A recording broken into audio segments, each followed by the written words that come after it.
Hello, I'm Shannon Tiesi with the Diplomat, and I'm here today with Bonnie Glaser at the Center for Strategic and International Studies, where Bonnie is the director for the China Power Project. Bonnie, thank you so much for joining us. Thanks for having me. Bonnie's here today to give us a rundown of current events and trends in the South China Sea. So, Bonnie, it's been about 2 years now since China started its massive land reclamation projects in the South China Sea. So since the spring and summer of 2014, how have the facts on the water changed? How has China given itself new capabilities, and what might it use these capabilities for? Well, the Chinese have essentially built out artificial islands on 7 features in the Spratlys. And they have built facilities, in the process of building facilities on those islands that could be used for military purposes, but could also be used for civilian purposes. So we see 3 completed airstrips on Mischief Reef, on Fiery Cross, and on Subi Reef. And those are essentially completed, although we have not seen aircraft actually land on those runways so far. We have certainly seen aircraft landing in the paracels. And there's been a lot more military activity in the paracels than in the Spratlys. So, for example, on Woody Island, there were reports of the Chinese deploying very highly capable surface-to-air missiles. And previously, such SAMs had been deployed during an exercise, but that was temporarily. And now the speculation is that these will be permanent deployments. There's also reports of anti-ship missiles that are being deployed on Woody Island in the paracels. But in the minds of the Chinese, the paracels and the Spratlys are really quite different. The paracels, from China's perspective, are not disputed, and they've been militarized for a long time, whereas the Spratlys are really quite different. They're disputed. China recognizes that they're disputed. But the Chinese have been putting in more capabilities. So some of them are navigational aids. So we now see there are 3 lighthouses that have been built and are operational that the Chinese, of course, say will provide better safety for navigation, and I'm sure that may be true. But there's also radars that will provide better intelligence, surveillance, reconnaissance capabilities, early warning, for example. I think that the Chinese, particularly in deploying radars in the southern portion of the Spratly Islands, are trying to get the capability to identify where aircraft and ships are located, so they can triangulate using these radars and have a better picture of what is happening in virtually every corner now of the South China Sea. So that's what these radars supply these capabilities. And each one of these airstrips is about 10,000 feet long, and they have the capability, I think, as Admiral Harris said last July, to land anything in China's aircraft inventory and almost long enough to land the space shuttle. So these are not just intended, most people believe, to land a civilian aircraft. They do have the capability to land large cargo aircraft, for example. But I would emphasize that there is a distinction between putting in the facilities and actual use of them for military purposes. And so as far as activity in the Spratlys goes so far, we have not seen the use of fighter jets or missiles or cruise missiles or surface-to-air missiles that are being deployed in that part of the South China Sea yet. So since China began providing public explanations for its construction activities, it's been saying that these new facilities are primarily meant for civilian purposes, to provide international public goods. What's your interpretation of this explanation? Well, the other part of China's position is that it will deploy limited military capabilities to defend its positions. So I say that because it's important to recognize that the Chinese have not denied that they will put military capabilities on these artificial islands. So it's interesting to have a conversation with the Chinese about what a defensive military capability looks like. So are we talking about short-range artillery? Or are we talking about highly capable surface-to-air missiles? So the Chinese may define defensive differently than maybe somebody else would. If you're on a land feature that's situated very close to one of China's islands, what the Chinese see as defensive, you may see as offensive. And these land features are very close to each other. But having said that, yes, the Chinese argument is also that they will provide public goods, they will provide civilian capabilities, and the fact that they have finished the construction of 3 lighthouses, and they highlight these in the media. The latest lighthouse that was just completed this past week is on Subi Reef. Yes, they will provide navigational assistance to other countries. But I think that if the Chinese plan to build a hospital or other such facilities on an island and then think that other countries will come and use those, avail themselves of some assistance that are on those islands, that's probably unrealistic. Countries, if they were, let's say, to use a hospital that was built on one of these islands, would almost be providing some recognition to China that their claim is valid. So I think that those that continue to hold their own positions about what their claims are, they're just not really likely to avail themselves of the public goods that China might agree to supply. So my point is, achieving this goal is going to be difficult for China because I don't think it's going to get buy-in from the other claimants. So back in 2014, the Philippines really began a concerted campaign to draw public attention to China's land reclamation, publicly issuing photos and statements and updates on what was going on. How has the international response evolved since then, and what impact, if any, has this had on China's behavior? Well, the reaction of the region is in progress.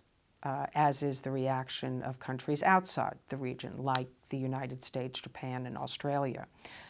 Countries in the region like Malaysia, Indonesia, Vietnam, just in the past week, we have seen stories about their confrontations with fishermen, Chinese fishermen. In the case of Malaysia, 100 fishing boats in Malaysia's exclusive economic zone.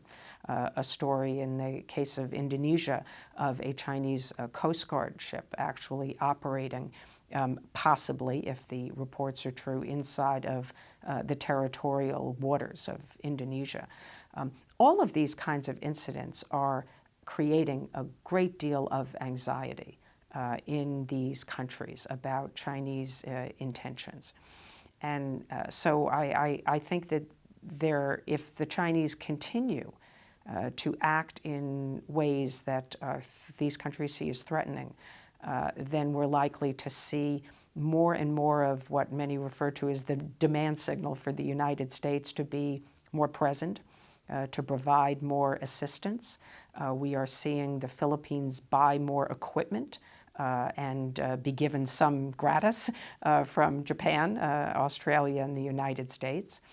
The United States itself is conducting more military exercises with Japan, with the Philippines, with Australia. There's been more, I would say, an uptick in U.S. military presence operations. Admiral Swift of PAC Fleet has talked about in 2015 there were 700 ship days in the South China Sea alone. So this includes presence and transit operations. I think you're likely to see a significant uptick in 2016. So that's the reaction I think on the military side. On the diplomatic side, we have seen statements of greater concern coming from ASEAN, coming from individual countries. And I think that in the aftermath of the arbitral tribunal's ruling, which we expect to see sometime perhaps late May, early June, then I think that we will hear more from other countries about the importance of adhering to international law. There will be some criticism, I think, of China, assuming that it rejects the decision that the tribunal is going to issue, whatever that decision may be, potentially finding the 9-dash line to be illegal and inconsistent with the Convention on the Law of the Sea. So there's been a lot of reaction internationally, and it's within the region, it's outside the region. The G7 is going to come up in about a month's time, a little over a month, and we will also see, I think, some reaction from those countries, including European countries, who are going to speak out in support of the importance of adhering to international law, rules of the road, rules-based system, freedom of navigation, and overflight. This is, I think, a trend that is going to continue. Since last October, the United States has conducted 2 different freedom of navigation operations in disputed areas of the South China Sea. There are also rumors that it might be preparing to conduct a 3rd. So do you think that these operations signal any sort of shift in the U.S. attitude towards the South China Sea disputes? And what impact are we seeing of these new U.S. freedom of navigation operations on the atmosphere in the region? Well, I think that the fact that the U.S. military is once again operating inside 12 nautical miles around individual features, that's both in the Spratlys and in the Paracels, and this is not completely new. The U.S. was conducting these kinds of operations prior to 2012. So this is a resumption of these operations. Of course, what's new is that China's built these artificial islands, and that the United States is now operating inside 12 nautical miles of land features that many of which really used to be in their natural state underwater, submerged, in international law terms, low tide elevations that are not entitled to any territorial sea or any maritime zone other than 500-meter safety zones. And so I think this is a shift in U.S. strategy. It is essentially demonstrating a willingness to do more than call for freedom of navigation and overflight, but to actually enforce it. This is not intended to be provocative or confrontational. The U.S. doesn't want a military confrontation with China, but it is to signal that the U.S. does take seriously these principles that we have stood for and that most of the world stands for. But the hope is that China will not seek to threaten freedom of navigation and overflight, and that China will be cautious in the way that it behaves. The U.S. continues to have the position that China should halt its land reclamation, it should stop militarization, and it should cease construction on the islands. And so by use of freedom of navigation operations, as well as other military and diplomatic activities, I think the U.S. hopes to change China's calculus so that it sees that the costs of its behavior are growing, and that the benefits are really not very significant for China. So far, I think this strategy it's a work in progress, but it has not yet achieved the desired result. And we hear, for example, expressions of concern by CNO Admiral Richardson that China might be preparing to undertake new land reclamation at Scarborough Shoal. And so this would be very, very concerning, I think, to the entire region. But it would also suggest that Xi Jinping's willingness to withstand friction, tension with the United States on this issue and with other neighbors is really quite high, that he is not perhaps willing to recalibrate and alter China's approach. And this is something that I worry about, because then the U.S. is going to have to rethink what more the U.S. can do to try and change this calculus that so far we have not successfully changed. We've been talking a lot about growing tensions in the region. How serious do you think the risk is of an actual armed confrontation or conflict emerging in the South China Sea? One cannot rule out that in the course of conducting a freedom of navigation operation that there could be some challenge to the United States from maritime militia or Coast Guard or even naval vessels and aircraft. There could certainly be an accident. But I believe that neither the U.S. or China would like to see that kind of crisis in the relationship. They have signed a memorandum of understanding that sets out procedures for ships and aircraft when they are operating in close proximity. And from what I hear, for the most part, both sides are adhering to those and practicing those procedures. There are exceptions, but they are using communications to tell each other what their intentions are, and they are not acting in a very provocative manner. So I think that the chances of a conflict exist. If there were to be an accident, there could be a political crisis, absolutely. It would not necessarily escalate to a military crisis. But I think that the chances are low at the present time. Well, that's a positive note to end on. Thank you so much for joining us, Bonnie. Thank you. And thank you for tuning in. Once again, I'm Shannon Tiezi with The Diplomat.